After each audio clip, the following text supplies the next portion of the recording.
Hi everyone, Jason here at the Whittier Public Library with part 2 of our STEAM-powered science take-home science kit. Remember, this week we are celebrating National Library Week, so part 2 is going to pay tribute to a classic children's book, Alice's Adventures in Wonderland. Okay, So at one point during Alice's Adventures in Wonderland, she comes across a bottle with a magic potion in it. It says, "Drink me." And when she drinks it, it makes her shrink down very small. She also comes across a magical cake that says, "Eat me" on it. And when she eats it, it makes her grow very large. So today we're going to try and recreate Alice's adventures. But since I couldn't find any Alice-shaped gummies, we're using gummy bears instead.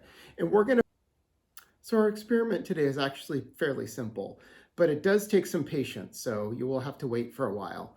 Now, what we're going to do is we're going to find out whether our magic potion here, which is actually just a glass of water, works the same way as Alice's magic potion, or whether it's the opposite and works more like her magic cake. So what we're going to do is we're going to take a couple of gummy bears.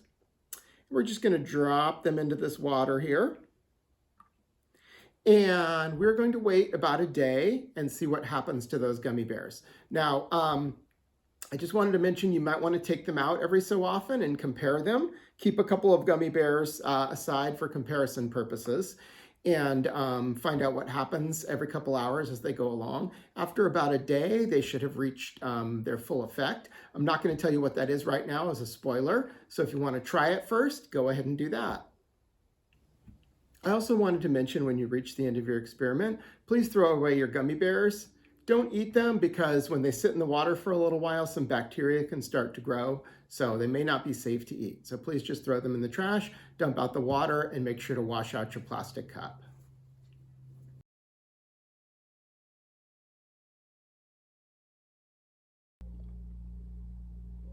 Okay, so let's compare our two bears. You can see this is the one that's been in the water, and this is the one that hasn't. So this one has grown quite a bit. So in terms of Alice in Wonderland, you can say this one ate the eat me cake and grew very large, and this one did not. I'll get this a little closer so you can see a comparison. Okay, now let's talk about why that happened.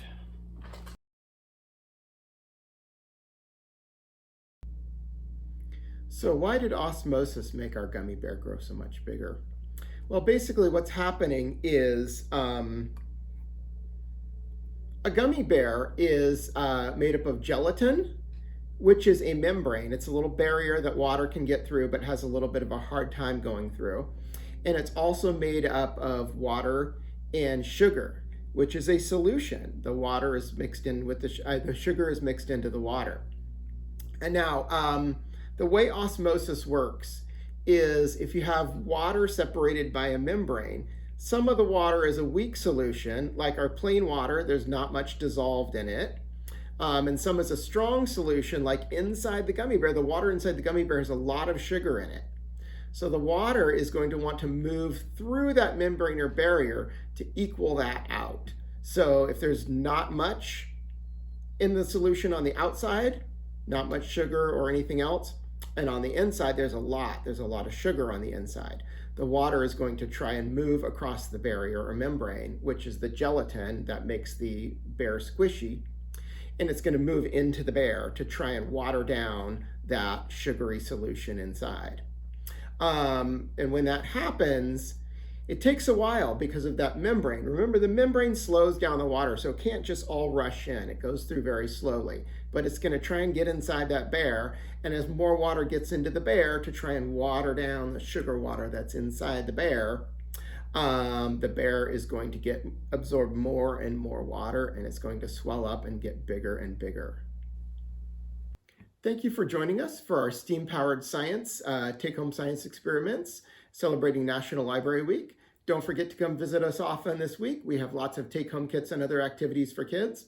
Also, if you'd like to check out some books on the subjects we talked about today, we do have lots of books available. Just talk to our librarians, and we'll be glad to help you find them. I just wanted to mention one more time, please don't eat the candy you used for this experiment. Just in case, to be safe, there could be some bacteria growing in the candy or water. So make sure to throw that away. Thanks for joining us today, and we will see you soon at the Whittier Public Library. Goodbye.